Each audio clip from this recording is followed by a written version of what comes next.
ஐந்து கரத்தனை ஆணை முகத்தினை இந்தின் இளம்பரை போல மேற்றினை நந்தி மகந்தனை ஞான குழந்தனை குந்தியில் வைத்து அடி போற்றுகின்றனே.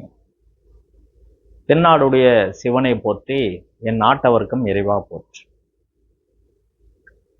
நட்சத்திர மண்டலத்துல 27 நட்சத்திர மண்டலத்துல 9வது நட்சத்திரமாக வரக்கூடிய ஆயில்ய நட்சத்திரத்தை பற்றி தான் நாம் இன்று இந்த பதிவை நம்ம பதிவேற்றோம்.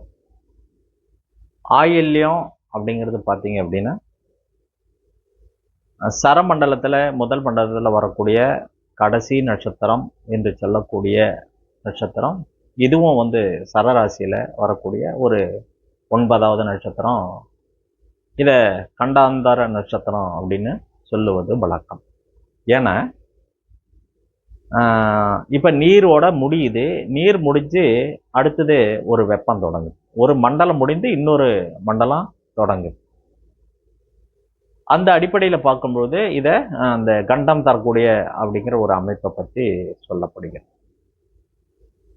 இதனுடைய மிருகம் அப்படின்னு பார்த்தீங்கன்னா ஆண் பூனை. இதனுடைய பட்சி கிச்சிலி பட்சி, விருட்சம் புன்னை மரம், மலர் செவ்வரளி, அதிதேவதை அப்படின்னு சொல்லக்கூடியது ஆதி சேஷன். இப்ப இது வியாபித்திருக்கும் இடங்கள் அப்படி எதுன்னு பார்த்தீங்கன்னா முதல்ல மோதரம், முருங்கை, பேனா, ரங்கநாதர், திருப்பார்கடல், வயிற்றுப்பகுதி, watch, motor, pump set, grinder, ஆணி, ஸ்க்ரூ டிரைவர், கும்பு கரேத்தே, பேனா முனை, மாணிக்கக்கல், பைப் என்று சொல்லக்கூடிய குழாய்கள், இதெல்லாமே இந்த ஆயில்ய நட்சத்திரத்தினுடைய காரத்துவங்கள். சரி, நம்ம அடுத்தது இதனுடைய இந்த நட்சத்திரத்தினுடைய குணாதிசயங்கள் அப்படின்னு ஒரு சில விஷயங்களை நம்ம இப்ப பார்ப்போம். முதல்ல இவங்க அதிகமா தூங்கக்கூடிய ஒரு நபராக இருக்க மாட்டார்கள். அதிகமாக ஒரு விஷயத்தை மிக குறுகிய காலத்தில் மிக டீட்டெயிலா விளக்கி சொல்லி புரிய வைக்கக்கூடிய ஆற்றலும் இந்த ஆயில்ய நட்சத்திரத்திற்கு உண்டு. ஏன்னா ஆதிசேஷன் அப்படிங்கிறவர் என்ன, முதல்ல படம் எடுக்கக்கூடியவர். ஒரு படம் எடுக்கிறது அப்படின்னா அப்ப இவங்க என்ன பண்ணுவாங்க, அதை ஏற்கனவே ஒரு திட்டமிடல் கரெக்டா இருக்கும், பஞ்சுவாலிட்டி இவங்க கிட்ட கரெக்டா இருக்கும், டைரக்ஷன் இவங்க கிட்ட ஒழுங்குபடுத்துற விஷயங்கள் கண்டிப்பாக இருக்கும். அப்ப இவங்க என்ன, நிர்வாகத்துறையில ஒரு மேல் ஆதிக்கம் கொண்ட ஒரு உயர் பதவி தன்மையில கண்டிப்பாக இவங்க இருப்பாங்க. அடுத்ததே போல ஆசிரியர் பணி, அதே போல ஆன்மீகத்திலையும் இவங்க இருக்கிறதுக்கான வாய்ப்புகள் உண்டு. மேலும் இவங்க என்ன அப்படின்னா ஒரே இடத்துல இவங்க இருக்கிறது கொஞ்சம் சிரமம். இவங்கள கொஞ்சம் இடவிட்டு இடம் பெயரக்கூடிய ஒரு அமைப்பு இருக்கும். இவங்க இந்த மெக்கானிக் போன்ற விஷயங்கள்லாம் கொஞ்சம் இவங்களுக்கு அத்துப்படியா இருக்கும். ஏன்னா இதுக்கு ஸ்க்ரூ டிரைவர்லாம் வர்றதுனால இவங்க மெஷினரி விஷயமான விஷயங்கள்ல இருக்கக்கூடிய ஒரு அமைப்பு இருக்கும், அதில் செயல்படுத்தக்கூடிய ஒரு அமைப்பு இருக்கும். டீச்சிங் துறையில் இங்கே இருப்பாங்க. திரைத்துறை சார்ந்த விஷயங்கள்ல இந்த நண்பர்கள் ஜொலிக்கக்கூடிய நேயர்களாக இருக்கிறதுக்கான வாய்ப்பு உண்டு. அடுத்தது பார்த்தீங்கன்னா இவங்க ஒரு சிலர் இந்த சண்டைகளை கற்றுக் கொடுத்தக்கூடிய ஜிம்னா, அதாவது கராத்தே, கும்ஃபு இதெல்லாம் கற்றுக்கிறாங்க இல்லையா, இந்த மாதிரி விஷயங்களையும் இவங்க கற்றுக்கக்கூடிய அல்லது சொல்லித்தரக்கூடிய நண்பர்களாகவும் இருப்பார்கள். உடன் பிறந்தவர்களோட இவங்களுக்கு ரொம்ப ஒரு நட்பு இருக்கும். அந்த நட்பை சில நேரங்களில் சோதனை வந்து தடுக்கக்கூடிய ஒரு சூழ்நிலை கூட வரலாம். இருந்தாலும் இவங்க நட்புக்கு ரொம்ப ஒரு முக்கியத்துவம் கொடுக்கக்கூடிய அன்பர்களாக இருப்பார்கள். இவங்க வந்து ஒரு குடும்பத்தை வந்து கட்டிக்க காக்கக்கூடிய ஒரு அமைப்பில் இருப்பாங்க. பெரும்பங்கும் இவங்க வந்து அந்த குடும்பத்தினுடைய அனைத்து வேலைகளையும் செய்யக்கூடிய ஒரு நபராக இருப்பார்கள். கதை, கட்டுரை இது மாதிரி விஷயத்திலையும் இவங்களுக்கு கொஞ்சம் நாட்டம் இருக்கிறதுக்கான வாய்ப்பு உண்டு. அதே போல் இவங்களுக்கு வந்து இவங்களுக்கும் வந்து அந்த யூரினரி ட்ராக் பிரச்சனை வர்றதுக்கான வாய்ப்பு உண்டு. கிட்னி ஃபெயிலியரு அல்லது கிட்னியில் கல் அடைப்பு இந்த மாதிரி விஷயங்களில் கண்டிப்பாக வந்து இவங்களுக்கு தொந்தரவு தரக்கூடிய அமைப்பு வந்து அதனுடைய தசாபுத்தி காலங்கள் வந்து ரொம்ப 6, 8, 12 தசாபத்திகள் 3, 8ஓட தொடர்பு வரும்போது எல்லாம் இவங்களுக்கு அந்த மாதிரி நடக்கிறதுக்கு வாய்ப்புகள் உண்டு. இவங்களும் புலனாய்வு துறையில ஒரு விஷயத்தை கண்டுபிடிக்கக்கூடிய ஒரு எண்ணத்துல இருக்கக்கூடிய ஒரு அமைப்புல இருப்பாங்க. அப்ப போலீஸ் துறையில சிபிசிஐடி, சிபிஐ போன்ற துறைகளில் இந்த நேயர்கள் கண்டிப்பாக வந்து ஜொலிக்கக்கூடிய ஒரு அமைப்பு உண்டு. மேலும் இளம் வயதிலேயே வந்து இவங்க வந்து கல்விக்காகவோ அல்லது வேலை வாய்ப்புக்காகவோ வெளிநாடு, வெளியூர் செல்லக்கூடிய ஒரு அமைப்பு கண்டிப்பாக இருக்கும். பெண்கள் வந்து இந்த நட்சத்திரத்தில் பிறந்திருந்தாங்கன்னா கண்டிப்பாக வந்து அவங்க வந்து ஒரு சமையல் கலை வல்லுநராக இருப்பார்கள். அதே வந்து ஆண்களாக இருந்தாலும் கூட வந்து இங்கெல்லாம் செஃப்பு இந்த மாதிரி படிப்புலாம், ஹோட்டல் மேனேஜ்மெண்ட் படிப்புலாம் இவங்களுக்கு படிக்கிறதுக்கான வாய்ப்பு இருக்கும். இளமையிலே வந்து இவங்களுக்கு வந்து புதன் வர்றதுனால, புதனுடைய தசாபுத்தி வர்றதுனால இவங்க வந்து கல்வி கேள்விகளில் நல்ல ஒரு ஆர்வம் இவங்களுக்கு இளம் வயதிலேயே வரக்கூடிய ஒரு அமைப்பு இருக்கும். இவங்களுக்கு வந்து காதல் அந்த தசாபுத்தி ரொம்ப நாள் நீண்டதுன்னா 17 ஆண்டு காலம் அந்த முதல் பாதத்திலே அவங்க பிறந்திருந்தாங்கன்னா இவங்க வந்து கொஞ்சம் காதல் வயப்படக்கூடிய ஒரு சூழ்நிலை சில நேரத்தில் வரலாம். அடுத்தது வரக்கூடிய திசை கேது திசையாக வர்றதுனால அந்த வயது அப்படிங்கிறது பார்த்தீங்கன்னா அந்த காதலில் மாட்டக்கூடிய ஒரு அமைப்பு கண்டிப்பாக வந்து இந்த ஆயில்ய நட்சத்திர நேயர்களுக்கு வரக்கூடிய ஒரு அமைப்பு கண்டிப்பாக உண்டு. மேலும் பார்த்தீங்கன்னா ஆயில்யம் முதல் பாதம் 4ஆம் பாதமும் குருவினுடைய, அதாவது முதல் பாதம் வந்து நவாம்சத்தில் எங்கே வரும் அப்படின்னு பார்த்தீங்கன்னா குருவுடைய வீட்டில் வரும். 4ஆம் பாதம் பார்த்தீங்கன்னா அதுவும் வந்து குருவினுடைய வீட்டில் இருக்கும். அப்போ 4ஆம் பாதத்தில் வரும்போது அது நீசமாக இருந்தாலும் கூட குருவினுடைய வீடு என்பதால் பெரிய அளவுக்கு பாதிப்பை தரக்கூடிய ஒரு அமைப்பு இருக்காது. குருவினுடைய வீட்டில் வந்து 6, 9 தன்மையில் கேது சேவகத்துறையில் இவங்களுக்கு வந்து ஒரு நல்ல மதிப்பை தரும். அதாவது குருவின் வீட்டில் இருக்கும்பொழுது இவங்களுக்கு வந்து சேவைத்துறை என்ற அமைப்பு இவங்களுக்கு நன்மை தரும். ஆயில்யம் 2, 3 பாதங்கள் வந்து 7, 8ஆம் பாவத்து தன் வீட்டிற்கு 7, அதாவது தான் நின்ற அந்த நட்சத்திரத்துக்கு 7, 8ஆம் வீட்டில் வந்து 2, 3ஆம் பாதங்கள் வருவதனால வந்து இவங்களுக்கு அது கும்பமும் மகரமும் வர்றதுனால இப்போ சந்திரன் வந்து இப்போ ஆயில்யத்தில் நிற்குதுன்னு வச்சுக்கிறாங்க, அது ராசி இல்லையா. அதுக்கு 7ஆம் இடமும் 8ஆம் இடமும் எது வருது, இந்த 2, 3 பாதங்களில் அவங்க பிறந்திருந்தாங்கன்னா நவாம்சத்தில் வரும். அப்போ அவங்களுக்கு அந்த மாதிரி பிறந்திருந்தா அந்த நட்சத்திர நேயர்களுக்கு கண்டிப்பாக ஒரு சோதனை ஒரு காலகட்டமாக தசாபுத்தி அமையும் அப்படிங்கிறத நாம் இதன் மூலியமா நம்ம தெரிஞ்சுக்கிறோம். ஆண்கள் ஆயில்ய நட்சத்திரமாக இருந்தால் வந்து பெண்களோட வந்து ஒரு பேச்சுவார்த்தை நட்பு முறையில் இருக்கும் பொழுது கண்டிப்பாக வந்து அவங்களுக்கு வந்து ஒரு இக்கட்டான ஒரு சூழ்நிலை கண்டிப்பாக ஒரு சாதகமான இல்லாமல் ஒரு அவமானத்தை கண்டிப்பாக தரக்கூடிய ஒரு அமைப்பு இந்த ஆயில்ய நட்சத்திரம். அப்போ ஆயில்ய நட்சத்திரத்துக்கு மேக்சிமம் வந்து ஆண்கள் பிறந்தா கல்யாணம் அப்படிங்கிற ஒரு சொல்லே வந்து இந்த ஆயில்ய நட்சத்திரத்துக்கு கிட்டத்தட்ட வந்து ஆண்களும் பெண்களுக்குமா இருந்தால் அது வழக்கத்தில் வந்து ஒரு கண்டிப்பாக வந்து பெரிய ஒரு பாதிப்பை கண்டிப்பாக தருது. ஆயில்ய நட்சத்திரம் ஆணாக இருந்தாலும் பெண்ணாக இருந்தாலும் இதை நாம் வந்து மறுக்கலாம். ஆனால் வழி வழியாக வந்தக்கூடிய விஷயங்கள் செய்திகள் அப்படின்னு பார்க்கும்போது அதை தான் இந்த சமுதாயம் வந்து நினைவில் வைத்து கொண்டிருக்கிறது. நாம் புதுசாக எதை சொன்னாலும் அப்படின்னாலும் இந்த சமுதாயம் அதை அனுபவத்தில் ஏற்க மறுக்கிறது என்பது வந்து நிதர்சனமான ஒரு உண்மை.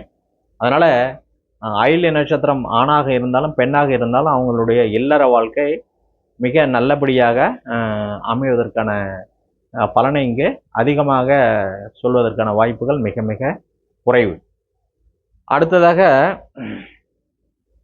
இவங்களிடத்துல ஒரு பெரிய ஒரு பொறுப்பை கொடுத்துட்டோம் அப்படின்னு பார்த்தீங்கன்னா வச்சுருக்காங்க, அதை ரொம்ப வந்து கண்ணும் கருத்துமாக பார்த்து அதை செய்து முடிக்கக்கூடிய ஒரு அமைப்பு இருக்கும். பாதுகாப்புக்காகவும் இவங்க வந்து ரொம்ப ஒரு முக்கியத்துவம் கொடுக்கக்கூடிய அமைப்பு இருக்கும். தூங்காமல் வந்து ஒரு செயலை கண் விழித்து பார்த்து அந்த செயலை நிறைவேற்றக்கூடிய அன்பர்களாக கண்டிப்பாக வந்து இந்த ஆயில்ய நட்சத்திரக்காரங்க இருப்பாங்க. இளம் வயதிலேயே வந்து இவங்களுக்கு வந்து எல்லா வித்தைகளையும் கற்றுக்கக்கூடிய, ஓரளவுக்கு வித்தைகளை கற்றுக்கக்கூடிய ஒரு அமைப்பு இந்த ஜாதகர்களுக்கு உண்டு. அப்போ இவங்களுக்கு ஏதாவது கல்வி அறிவு வந்து நல்லா இருக்கும். ஏதாவது ஒரு ஒரு எக்ஸ்ட்ரா ஆக்டிவிட்டிஸ் அப்படின்னு சொல்லக்கூடியது கண்டிப்பாக வந்து நீச்சல் அல்லது கும்பு, கராத்தே அல்லது சிலம்பம் அல்லது துப்பாக்கி சுடுதல், இந்த மாதிரி ஏதாவது ஒரு பயிற்சியில் வந்து இவங்க வந்து கைதேர்ந்த அன்பர்களாக இருப்பார்கள். அதனாலேயே இவங்களுக்கு வந்து இராணுவம் அல்லது வந்து காவல்துறை அல்லது சிபிஐ அல்லது சிபிசிஐடி அல்லது வந்து கல்வித்துறையில் வந்து அவங்களுக்கு பாடம் நடத்தக்கூடியது, இந்த மாதிரி ஒரு அமைப்பு கண்டிப்பாக வந்து இந்த ஆயில்ய நட்சத்திரத்துக்காரங்களுக்கு கண்டிப்பாக இருக்கும். அதே மாதிரி ஒரு ஒரு நிகழ்ச்சி நடக்குது அப்படின்னு பார்த்தீங்கன்னா வச்சுக்காங்க, அதுக்கு வந்து இவங்க தான் வந்து தலைமை தாங்கக்கூடிய ஒரு அமைப்பாக இருந்து செயல்படக்கூடிய ஒரு நிலைப்பாடும் இந்த ஆயில்ய நட்சத்திரத்துக்கு உண்டு. அதே போல் எப்போ பார்த்தாலும் இவங்க வந்து இயங்கிக் கொண்டே இருக்கும் ஒரு ஆற்றல் மிகுந்த ஒரு எனர்ஜி பர்சனாக இவங்க இருப்பாங்க. ஏன் அப்படின்னு கேட்டிங்கன்னா, கிரைண்டரு இதெல்லாம் பார்த்தீங்கன்னா மோட்டார் இதெல்லாம் வந்து எப்போதும் இறைக்கக்கூடியது, ஓடிக்கொண்டே இருக்கக்கூடியது, எனர்ஜி லெவல் குறையாது. அந்த மாதிரி ஹார்ஸ் பவர் கொண்ட ஒரு அமைப்பில் இவங்க எனர்ஜி லெவல் கொண்ட ஒரு பர்சனாக இருப்பார்கள். பின்னல் ஆடை துறை அப்படின்னு சொல்லக்கூடிய அமைப்பிலும் இவங்க இருக்கிறதுக்கான வாய்ப்புகள் உண்டு. அப்போ என்னன்னா அப்படின்னு ஒன்றோடு ஒன்று இணைத்தல் அப்படிங்கிற அமைப்பில் இவங்க இருப்பாங்க. அடுத்தது தாராபலன் அப்படிங்கிற அமைப்பில் நம்ம வந்து அந்த நட்சத்திரங்கள் இந்த சம்பத்து தாரை, சேம தாரை, சாதக தாரை அப்படிங்கிறதுலாம் என்ன அப்படிங்கிறத பார்த்து இந்த நட்சத்திரத்திற்கு சாதகமாக இருக்கக்கூடிய தாராபல நட்சத்திரங்கள் எதுன்னு பார்த்து அதற்கான உணவுகள், வழிபாட்டு முறைகளை நம்ம இப்போ அடுத்துதான் பார்ப்போம். சம்பத்து தாரை அப்படின்னு வரக்கூடிய நட்சத்திரம் மக நட்சத்திரமாக வருது, 2வது நட்சத்திரம்.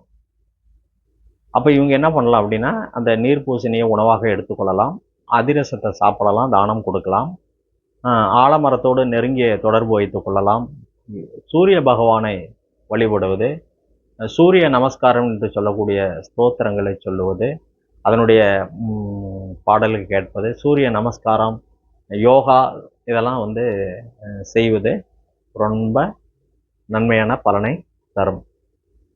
4வது நட்சத்திரமாக வரக்கூடிய சேமதாரை என்று சொல்லக்கூடிய நட்சத்திரம் உத்தர நட்சத்திரம்.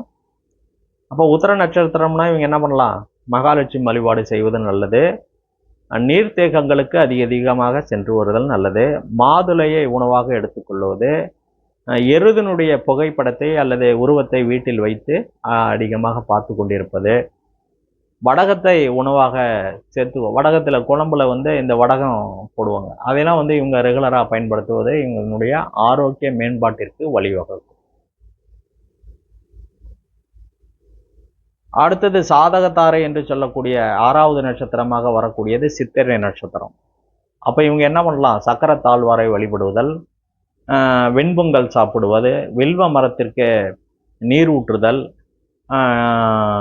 நெல் வயலை வந்து நெல் கருதுகளை வந்து ஒன்றா சேகரித்து அதனுடைய வீட்டினுடைய முற்றத்தில், அதாவது மெயின் வாசப்படியில் கட்டுவது ஒரு நன்மை தயக்கக்கூடிய ஒரு விஷயமாக இருக்கும். மைத்திரை தாரை என்று சொல்லக்கூடிய 8வது நட்சத்திரமாக வரக்கூடியது பார்த்தீங்கன்னா விசாக நட்சத்திரம்.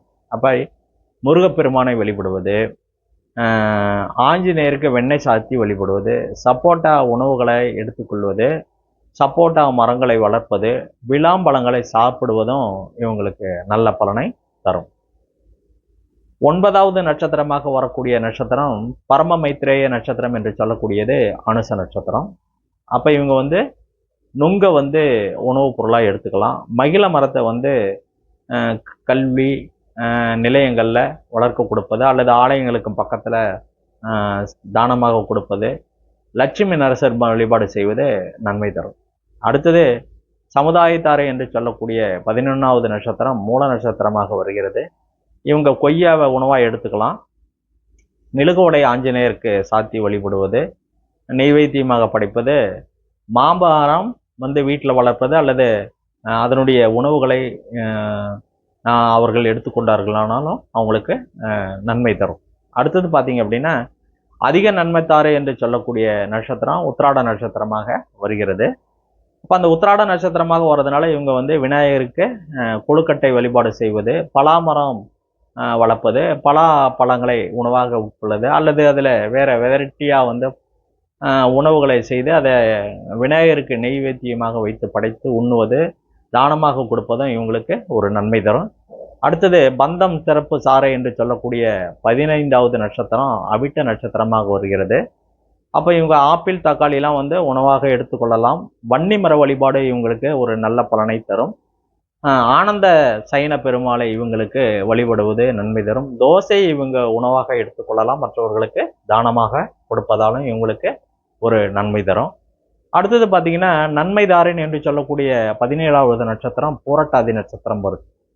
அப்போ இவங்களும் வந்து இந்த பூரட்டாதி நட்சத்திரம் வர்றதுனால இவங்க வந்து மாம்பழத்தை உணவாக எடுத்துக்கொள்வது நல்ல பலனை தரும். 20வது நட்சத்திரம் சுபத்தாரை என்று வரக்கூடிய நட்சத்திரம் அசுபதி நட்சத்திரம். அப்போ இவங்க கொல்லிமலை சென்று அரப்பளீஸ்வரர் ஆலய வழிபாடு செய்வதும், அங்கே உள்ள ஸ்தல விருட்சகம் என்று சொல்லக்கூடிய எட்டி மரத்தை வழிபாடு செய்வதும் இவங்க தொடர்ந்து செய்யலாம். முறுக்கை உணவாக எடுத்துக்கொள்வதும் தானமாக கொடுப்பதும், முந்திரி பருப்பை உணவாக சேர்த்து கொள்வதும் தானமாக கொடுப்பதும் இவங்களுக்கு ஒரு நல்ல பலனை தரும். அடுத்தது பார்த்தீங்கன்னா பிரபல்ய யோகத்தாறு என்று சொல்லக்கூடியது மிருகசீரிஷ நட்சத்திரம் வருது. அப்போ இவங்க தேங்காய் உணவாக எடுத்துக்கொள்ளலாம், தேங்காய் பால் சேர்த்துக்கலாம் உணவில். இடியாப்பத்தோடு தேங்காய் பால் சேர்த்து சாப்பிடுவது நன்மை தரும். அல்வா வந்து தானமாக கொடுக்கலாம், இவங்களும் சாப்பிடலாம். பிரபல்ய யோகத்தாரை இப்போ நம்ம சொல்லிட்டோம். அடுத்தது அபிஷேகத்தாரை என்று சொல்லக்கூடியது பூச நட்சத்திரம். அப்போ இவங்க விளாம்பழம் அதிகமாக சாப்பிடலாம், பாயாசத்தை வந்து உணவாக எடுத்துக்கொள்ளலாம். அரச மரத்துக்கு அடியில் உள்ள விநாயகரை வழிபடுவது இவங்களுக்கு நல்ல பலனை தரும். அதுவும் இல்லாமல் குரு வழிபாடு, பிரகஸ்பதி என்று சொல்லக்கூடிய குரு வழிபாடு இவங்களுக்கு ஒரு நன்மை தரக்கூடிய ஒரு செய்தியாக நம்ம இங்கே சொல்கிறோம். அடுத்தது இந்த வதை, வைநாசிகன், வேதை நட்சத்திரம், முடக்கு நட்சத்திரம், இந்த ஆயில்ய நட்சத்திரத்துக்கு எது எது வருதுன்னு பார்த்தீங்க அப்படின்னா வதை நட்சத்திரமாக வரக்கூடியது சுவாதி நட்சத்திரம், வைநாசிக நட்சத்திரமாக வரக்கூடியது கிருத்திகை நட்சத்திரம், வேதை நட்சத்திரமாக வரக்கூடியது மூல நட்சத்திரம், முடக்கு நட்சத்திரமாக வரக்கூடியது கார்த்திகை என்று சொல்லக்கூடிய கிருத்திகை நட்சத்திரம். அப்போ இது சார்ந்த உணவுகளை நாம் வந்து மற்றவங்களுக்கு தானமாக கொடுப்பதால் இவங்களுக்கு இவங்களுடைய கஷ்டங்கள் குறைந்து வாழ்க்கையில் மேலும் மேலும் சுப பலன்கள் நடக்க வாய்ப்புகள் கூடும் அப்படின்னு நம்ம இந்த செய்தியில் இப்போ நம்ம இந்த பதிவில் நம்ம வந்து சொல்லியிருக்கோம். இப்போ அடுத்தது பார்த்தீங்க அப்படின்னா இந்த மொத்தமாக ஒரு கண்டென்ட்டை எல்லாம் சேர்த்து எப்படி சொல்கிறது செய்கிறது அப்படின்னு பார்த்தீங்கன்னா இவங்கள் வந்து பழனியில் உள்ள முருகனை வழிபடுவது இவங்களுக்கு ஒரு நல்ல பலனை தரும். அதுவும் வந்து இந்த தைப்பூச திருநாளில் வந்து இவங்க காவடி எடுப்பது மிக மிக ஒரு நல்ல பலனை தரும். அல்லது அந்த காவடி தூக்குவர்களுக்கு நாம் ஏதாவது ஒரு ரூபத்தில் நம்மளால் முடிந்த உதவிகளை செய்வது, அவங்களுக்கு நீர்மோர் கொடுப்பது அல்லது பானகம் கொடுப்பது, அவங்களுக்கு வந்து உணவுகளை கொடுப்பது, இதன் மூலயமா ஏதாவது ஒரு நன்மை அல்லது நான் இந்த நட்சத்திர நேர்களை வந்து காவடி எடுப்பது ஒரு நல்ல பலனை தரும். பங்குனி உத்திரம், தைப்பூசம் இந்த நாட்களில் வந்து வழிபடுவதும் நேர்த்தி கடன் செலுத்துவதும் நோன்பு இருப்பதும் இந்த நட்சத்திரங்களுக்கு நல்ல பலனை தரும்.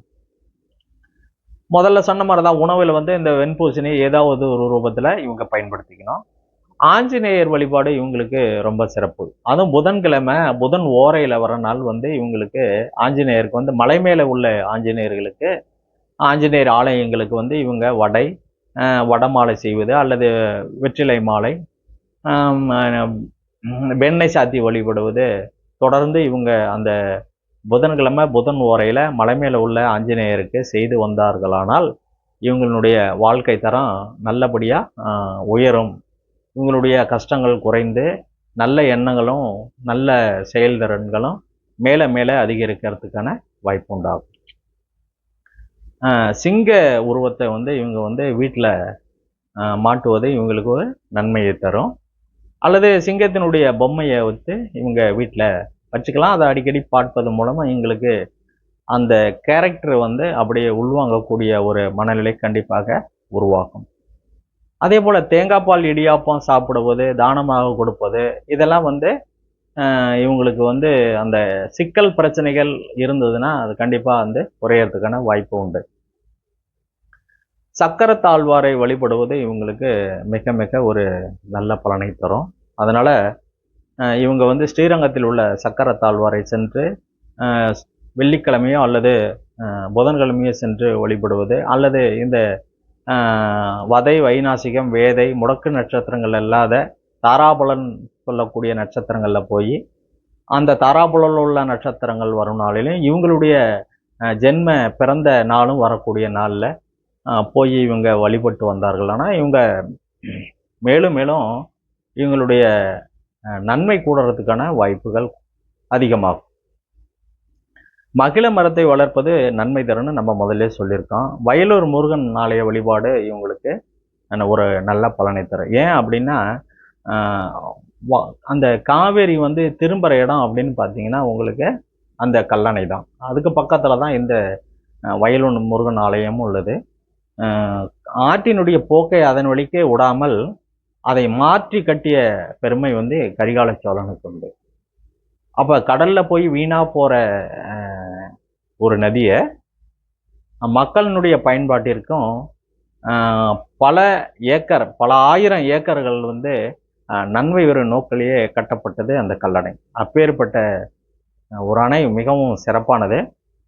அந்த அணையினுடைய கட்டட கலையினுடைய அமைப்பை இன்றைக்கும் வந்து வெளிநாட்டு அறிஞர்கள், விஞ்ஞானிகள் பார்த்து ரொம்ப வியப்படைகிறார்கள். எந்த மலையோ எதுவுமே இல்லாமல் இப்போ அணையெல்லாம் கட்டுறது பார்த்திங்கன்னா 2 மலைக்கு நடுமத்தியில் தான் அதை இணைச்சிருப்பாங்க. ஆனால் அந்த மாதிரி எதுவுமே இல்லாத ஒரு சாதாரண அமைப்பில் உள்ள இடத்துல ஒரு அணையை கட்டுவது என்பது ஒரு நிதர்சனமான அமைப்பு இல்லை என்று அதனுடைய கட்டிடக்கலையினுடைய அந்த டேமினுடைய அமைப்பை பார்த்து வல்லுநர்களாம் மிகவும் ஆச்சரியப்படுவதாக நமக்கு தகவல் கிடைப்பது. அப்போ தினசரி சூரிய வழிபாடு இவங்க செய்வது, வன்னி மரம், அதாவது தல விருட்சகமாக வன்னி மரம் உள்ள ஆலயங்களுக்கு சென்று வழிபடுவது இவங்களுக்கு வந்து ரொம்ப ஒரு நன்மை பயக்கும். இப்போ அதே மாதிரி ஒரு இடம் எங்கே இருக்குது அப்படின்னு பார்த்தீங்கன்னா, இப்போ நம்ம வந்து கல்லணையை சொன்னோம். இப்போ அதே மாதிரி பார்த்தீங்கன்னா இங்கே சொல்லலாம். அதே காவிரி ஆற்றை நம்ம எங்கே சொல்லலாம்? கொடுமுடி சொல்லலாம். அதுவும் வந்து ஆறு வந்து வளைந்து தானே திரும்பக்கூடிய ஒரு இடம். நேர்பாதையில் போகாமல் சற்று விலகி திசையை மாற்றக்கூடிய ஒரு அமைப்பில் இருக்கக்கூடியது தான் வந்து கொடுமுடி. அங்கே அந்த மகுடீஸ்வரர் ஆலயத்தில் வந்து பார்த்தீங்க அப்படின்னா அங்கே வந்து ஸ்தல விருட்சகமாக இருக்கக்கூடியது பார்த்தீங்கன்னா இந்த வன்னி மரம். அப்போ இந்த வன்னி மரம் வழிபாடு வந்து அங்கே வந்து சிவன பெருமாளனுடைய ஆலயங்கள் இருக்குது. அங்கே போய் நீங்கள் வந்து அந்த வன்னி மரத்தை சுற்றி வழிபாடு ஒரு 27 முறை அந்த வன்னி மரத்தை சுற்றி நீங்கள் வழிபட்டார்களானால் கண்டிப்பாக உங்களுடைய வாழ்க்கையில் கண்டிப்பாக ஒரு மாற்றம் வரும் என்பது என்னுடைய அனுபவத்தில் நான் கண்ட உண்மை. அதே போல் வந்து தினசரி சூரிய வழிபாடுங்கிறத நம்ம முதல்லையே சொல்லிட்டோம். அப்போ இந்த மாதிரி ஒவ்வொரு நட்சத்திரத்திற்கும் அதனுடைய உணவுகளையும் முடிஞ்சளவுக்கு அதனுடைய வழிபாட்டு தெய்வங்களையும் அதனுடைய ஸ்தோத்திரங்களையும் அதனுடைய கல்யாண குணங்களையும் நாம் முதல்ல படித்தாவே அதை அல்லது படிக்கிறத கேட்டாவே கண்டிப்பாக வந்து நம்மளுடைய நெகட்டிவ் தன்மையெல்லாம் மறைய ஒரு சூழல் கண்டிப்பாக வரும். உதாரணமாக இதுக்கு நம்ம சொல்லலாம் அப்படின்னா, ஒரு கிராமத்தில் மகாபாரதம் தொடர் சொற்பொழிவு நடந்துக்கிட்டு இருக்கு. ஒரு பண்ணையாள் ஒருத்தர் என்ன பண்ணுறாரு அப்படின்னா, டெய்லி போய் அந்த மகாபாரத சொற்பொழிவை ஒரு 12 1 மணி வரைக்கும் நைட்டு கேட்டுட்டு வந்து அதுக்கப்புறமா வந்து அந்த சொற்பொழிவு முடிகிற வரைக்கும் ஒரு 7 மணிக்கு ஆரம்பித்தாங்கன்னா ஒரு நைட்டு ஒரு 10 11 மணி வரைக்கும் அது 1 மாத காலமாக தொடர்ந்து சொற்பொழிவு நடக்கக்கூடிய ஒரு அமைப்பாக இருந்திருக்கு. அங்கே போய் இவர் டெய்லி அதை கேட்டுட்டு வந்திருக்கார்.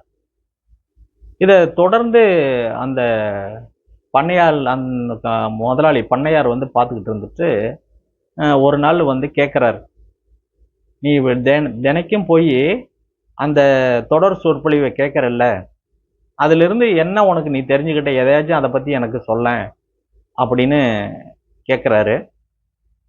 அதுக்கு அவர் ஒன்றுமே சொல்லலை.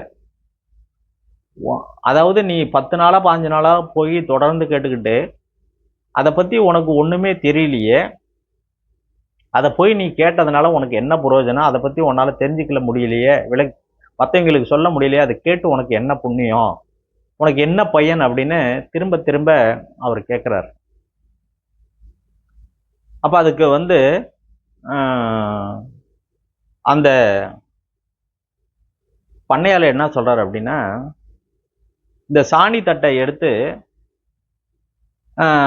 பண்ணையாளர் சொல்லலை, அந்த பண்ணையார் சொல்றாரு, இந்த சாணி தட்டை நீ செஞ்சது எப்படி இருக்குது அப்படின்னு பார்த்தீங்கன்னா, அந்த சாணி தட்டை எடுத்துட்டு போய் தண்ணியில மொந்துக்கிட்டே வா, ஒரு 10 தடவை மொந்துக்கிட்டோம் அப்படின்னு சொல்றாரு. 10 தடவை மொந்துக்கிட்டு வந்தாரு.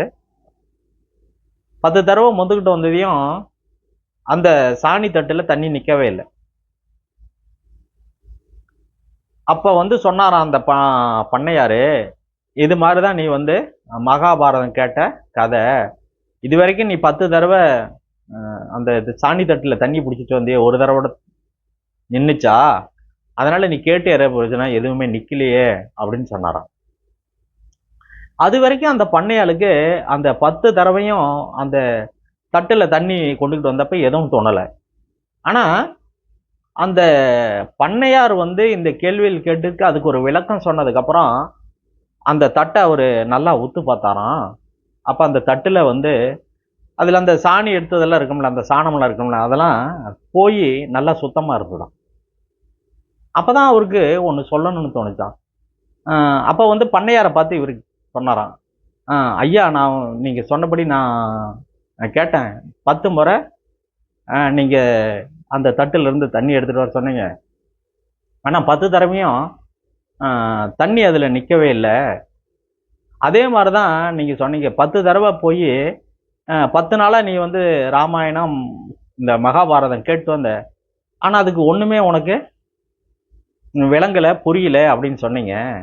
ஆனால் இப்போ எனக்கு ஒரு கருத்து தோணுது, அதை நான் சொல்லட்டுங்களா அப்படின்னு அந்த பண்ணையார்கிட்ட கேட்டாராம். சரி நீ என்ன தெரிஞ்சுக்கிட்ட, இப்போ அதில் என்ன கற்றுக்கிட்ட எனக்கு சொல்லு அப்படின்னு சொல்லும்போது,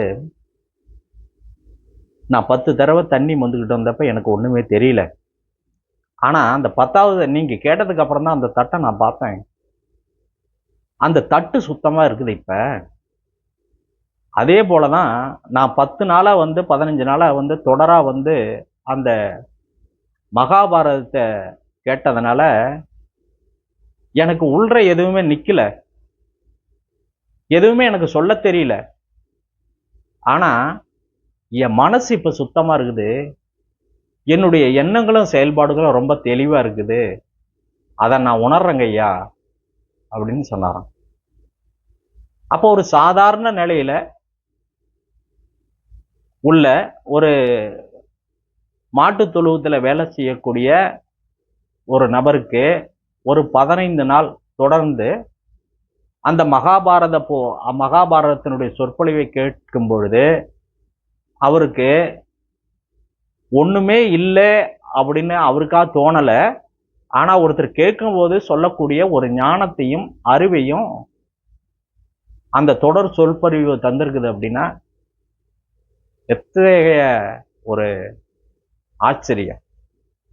ஆக நமக்கு இந்த இதிகாசங்கள் புராணங்கள் நமக்கு எதை சொல்லக்கூடியது என்றால், நம்மளுடைய பொருளாதாரத்தையும் சந்தோஷத்தையும் உயர்த்தி தராதுங்கிறது உங்களுடைய நோக்கம்.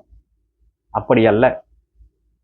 உங்களுடைய மனம் தெளிவடைந்தால் நீங்கள் இந்த உலகத்தில் எதையும் எட்டிவிட மிக எளிதாக உங்கள் மனம் இருக்கும்.